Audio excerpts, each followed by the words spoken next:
नमस्कार and welcome to मित्र ज्ञान। आज हम डिस्कस करेंगे 5 क्वेश्चंस फॉर यूपीएससी। आज तारीख है 19 अक्टूबर 2023। तो चलिए वीडियो शुरू करते हैं बिना किसी देरी के।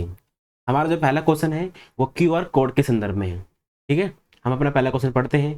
क्यूआर कोड के संदर्भ में निम्नलिखित कथनों पर विचार कीजिए। आपका जो पहला स्टेटमेंट है वो बोलता है क्यूआर कोड गहरे या हल्के पिक्सल के चौकोर आकार के मैट्रिक्स होते हैं। आपका सेकंड स्टेटमेंट बोलता है इसका उपयोग कंप्यूटर उपकरणों का उपयोग करके डेटा को एनकोड करने या जल्दी से पुनर्प्राप्त करने के लिए किया जाता है। यह बारकोड से बिल्कुल अलग है। आपके ऑप्शन है केवल एक सही है, केवल दो सही है, सभी तीन सही है, कोई भी सही नहीं है। उम्मीद है आपने इसको सॉल्व कर लिया होगा। इसका जवाब है वो है ऑप्शन नंबर बी, यानी केवल ऑप्शन दो ऑप्शन सही है। ठीक है, अब आपके सामने तीन ऑप्शन है, ए, एक, दो, तीन। इसमें से कोई दो सही है और एक गलत होगा। जो ऑप्शन नंबर गलत है वो है ऑप्शन नंबर सी। ठीक है, ऑप्शन नंबर सी गलत है और पहला और दूसरा बिल्कुल सही है। यहाँ पे लिखा हुआ है जो क्यूआर कोड होता है वो या तो गहरा होगा या हल्के पिक्सल के चौकोर आकार का मैट्रिक्स होगा। यहाँ पर आप देख सकते हैं ये एक चौकोर आकार का मैट्रिक्स है। ठीक है, क्यूआर मतलब क्विक रिस्पॉन्स कोड होता है।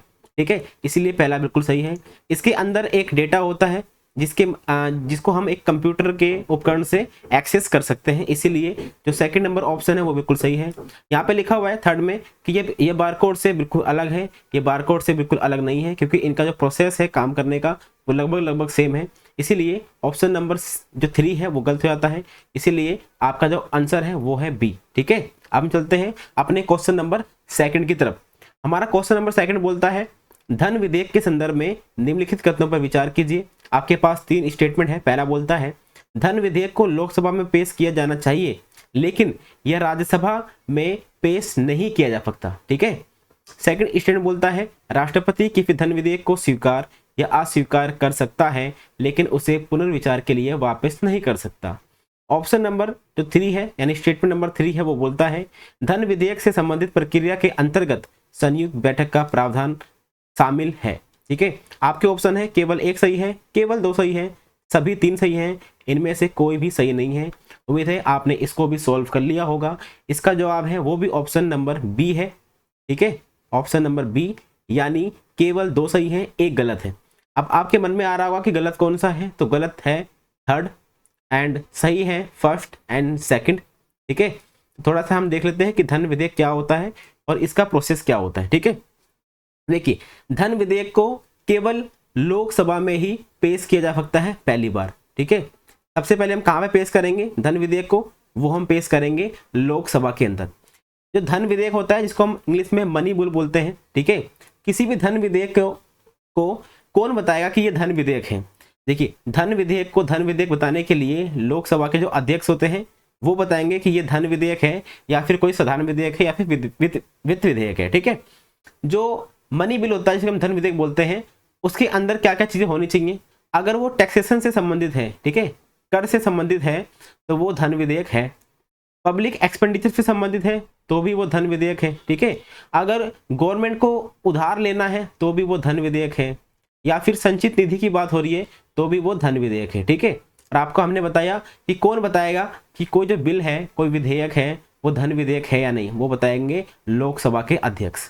ठीक है, अब लोकसभा के अध्यक्ष ने बता दिया कि धन विधेयक है, लेकिन आपको एक चीज ध्यान रखना पड़ेगा कि कभी भी जब लोकसभा के अंदर किसी धन विधेयक को पेश किया जाता है उससे उस विधेयक को पहले राष्ट्रपति से विचार कर लिया जाता है। ठीक है, यानी राष्ट्रपति के विचार के बाद ही इस विधेयक को हम लेके आते हैं कहाँ पे, लोकसभा में। ये किताबी बातें हैं, ऐसा होता नहीं है रियल में। ठीक है, अब होता यह है कि अगर लोकसभा से धन विधेयक पास हो जाता है तो वो कहाँ पे जाएगा, वो जाएगा राज्यसभा के पास। कहाँ पे जाएगा, राज्यसभा के पास। जब राज्यसभा के पास धन विधेयक जाएगा तो राज्यसभा के पास क्या क्या अधिकार हो सकते हैं। देखिए राज्यसभा के पास सिर्फ एक ही अधिकार है कि वो बोल सकते हैं कि इसके अंदर मतलब ये सिफारिशें कर सकते हैं कि ये सिफारिशें हमारी, इसको आप इसमें अगर ऐड करेंगे तो अच्छा रहेगा। और इसमें एक लिमिट है ओनली 14 डेज की। 14 दिन के अंदर राज्यसभा को इसको पास करके भेजना पड़ेगा लोकसभा में वापस। ठीक है, अगर राज्यसभा 14 दिन के अंदर इस विधेयक को पास करके लोकसभा के अंदर वापस नहीं भेजते हैं तो भी ये माना जाएगा कि इसको राज्यसभा ने पास कर दिया है। ठीक है, तो राज्यसभा के पास क्या अधिकार है? एक तो राज्यसभा के अंदर इसको पेश नहीं कर सकते, दूसरी बात राज्यसभा इसके अंदर कोई संशोधन नहीं कर सकता। ठीक है, इसमें सिर्फ हम सिफारिशें कर सकते हैं और राज्यसभा इसको अस्वीकार भी नहीं कर सकता। ठीक है, तो राज्यसभा के पास धन विधेयक के मामले में काफी कम क्या है अधिकार है। जब दोनों जगह से पास हो जाता है, ठीक है, लोकसभा ने पास कर दिया, राज्यसभा ने या तो इसको पास कर दिया या फिर कोई सिफारिशें करी, सिफारिशें जो करी हैं लोकसभा उसको मानने के लिए बाध्य नहीं है, लोकसभा उसको मानने के लिए बाध्य बिल्कुल नहीं है, या फिर 14 दिनों के बाद इसको अगर हो जाते हैं तो राज्यसभा से अपने आप इसको पास माना जाएगा। ठीक है, अब हम ये मान लेते हैं कि लोकसभा से और राज्यसभा से दोनों जगह से ये पास हो चुका है। अब ये कहाँ पे जाएगा? ये जाएगा प्रेसिडेंट के पास। जब ये जाएगा हमारे प्रेसिडेंट के पास तो उनके पास क्या क्या अधिकार हो सकते हैं?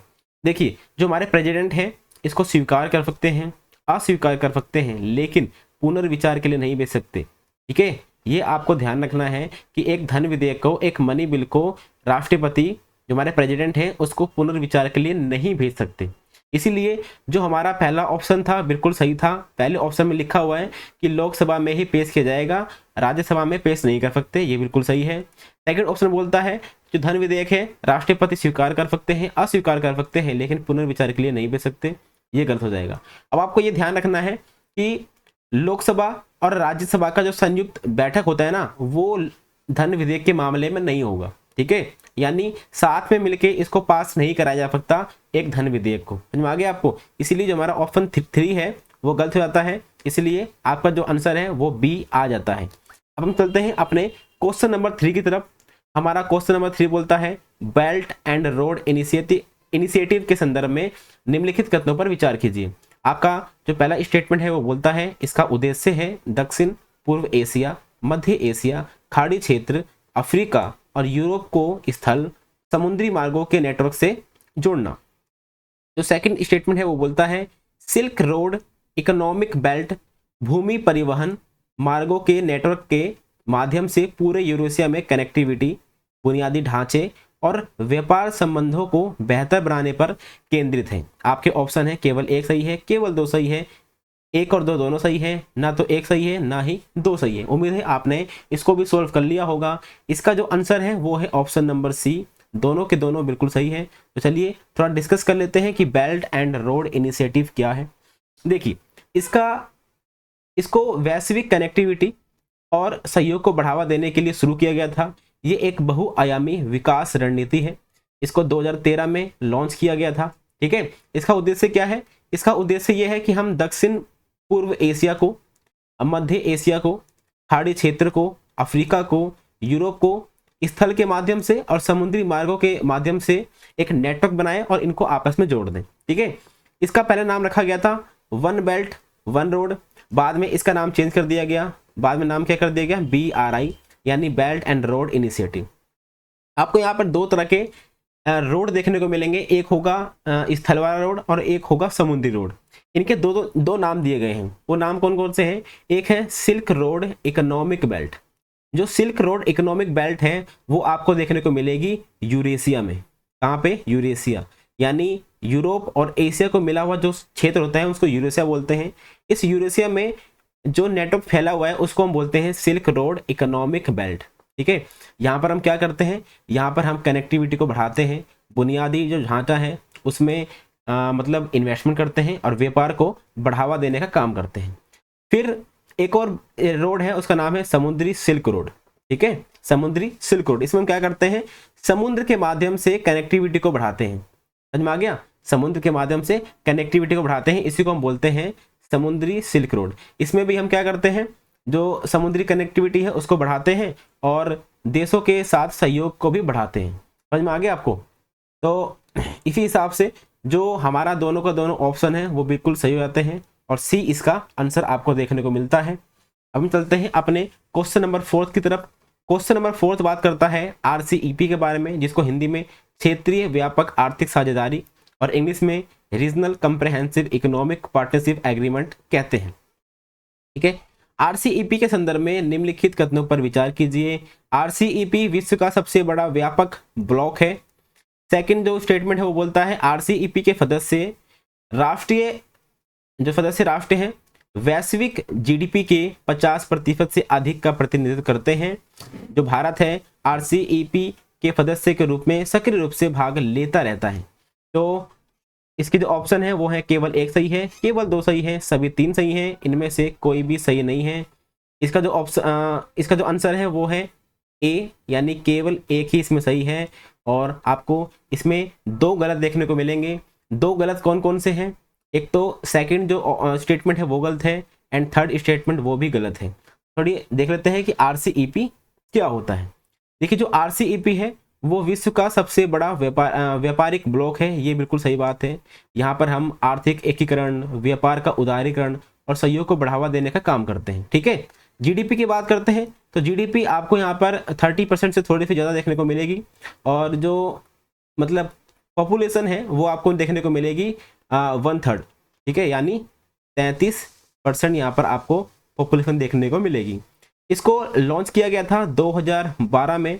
जब इसको लॉन्च किया गया था तो भारत इसमें शामिल था, लेकिन 2019 में भारत ने अपने आप को आरसीईपी से अलग कर लिया था, यानी भारत आरसीईपी का सदस्य नहीं है। आरसीईपी में कितने सदस्य हैं? देखिए आरसीईपी में आपको देखने को मिलेंगे लगभग 15 सदस्य। ठीक है, भारत भी था पहले तो ये 16 थे, लेकिन इस समय कितने हैं? सिर्फ 15 सदस्य हैं। इसमें से आपको देखने को मिलेंगे 10 सदस्य आसियान कंट्रीज के। आसियान कंट्रीज आपको पता है ना, Myanmar, Thailand, Laos, Cambodia, Vietnam, Malaysia, Singapore, Brunei, Philippines और इंडोनेशिया। ये 10 जो देश आपको यहाँ पर देखने को मिल रहे हैं ये हैं आसियान कंट्रीज। ये भी आरसीईपी के सदस्य हैं। ठीक है, अगर हम एशिया को हटा दें तो और 5 देश कौन से हैं? वो हैं Japan, south Korea, China, Australia और न्यूजीलैंड। अब जो आरसीईपी क्या करता है? देखिए जो आरसीईपी है ये एक तरह का फ्री ट्रेड एग्रीमेंट है। क्या है? Free trade agreement. ठीक है, ये एक फ्री ट्रेड एग्रीमेंट है, इसीलिए आपके जो दो यहाँ पर ऑप्शन हैं, एक तो जीडीपी वाला ये गलत हो जाता है और भारत सदस्य है आरसीईपी का, ये भी गलत हो जाता है। पहला जो ऑप्शन है वो बिल्कुल सही है। तो हम चलते हैं अपने क्वेश्चन नंबर 5 की तरफ, यानी अपने लास्ट क्वेश्चन की तरफ चलते हैं। क्वेश्चन नंबर 5 कहता है निम्नलिखित अनुच्छेद पर विचार कीजिए। यह बाज परिवार का छोटा शिकारी पक्षी है। यह दुनिया का सबसे लंबा सफर करने वाला रैप्टर है। यह वन्यजीव संरक्षण अधिनियम 1972 की अनुसूची 4 के तहत संरक्षित है। इसे स्थानीय रूप से उत्तर पूर्वी क्षेत्र में अखुई पुइना नाम से जाना जाता है। उपयुक्त अनुच्छेद निम्नलिखित में से किस पक्षी का सबसे अच्छा वर्णन करते हैं? ठीक है, आपके ऑप्शन है दाढ़ी वाला गिद्ध, छोटा उल्लू, ठीक है, वाइल्ड ईगल और अमूर बाज। तो जो आपका इसका जो उत्तर है वो है ऑप्शन नंबर डी, यानी जो अमूर बाज है उसकी बात की जा रही है। यहाँ पे जो भी सारी स्पेसिफिकेशन लिखी गई है वो किसकी लिखी गई है? अमूर बाज की लिखी गई है ऊपर। देखिए जो अमूर बाज है बाज परिवार का सबसे छोटा शिकारी पक्षी है, ये आपको ध्यान रखना है। एक ये शिकारी पक्षी है। दुनिया का सबसे लंबा सफर करने वाला ये रैप्टर भी है, क्योंकि ये लगभग 22,000 किलोमीटर का सफर तय करता है। कहाँ पर? पूरे एशिया भर में। ठीक है, हिंदुस्तान जो हिंद महासागर है वहाँ से लेके दक्षिण अफ्रीका में, ठीक है, ठंड में ऐसा ये काम करता है। उसके बाद जो हमारा हमने एक्ट बना रखा है वन्यजीव संरक्षण अधिनियम 1972, उसकी अनुसूची 4 में देखने को मिलेगा, यानी हमने इसको एक प्रोटेक्शन दे रखी है। जो उत्तर पूर्वी क्षेत्र है वहाँ पर इसको अखोई पुइना नाम से भी जानते हैं। तो ये आपने देख लिया अमूर फाल्कन के बारे में थोड़ी सी जानकारी। तो आज की वीडियो में सिर्फ इतना ही। अगर आपको हमारी ये वीडियो अच्छी लगी है तो प्लीज़ हमारी इस वीडियो को लाइक करें, सब्सक्राइब करें और शेयर करना बिल्कुल ना भूलें। Thank you very much for discussion.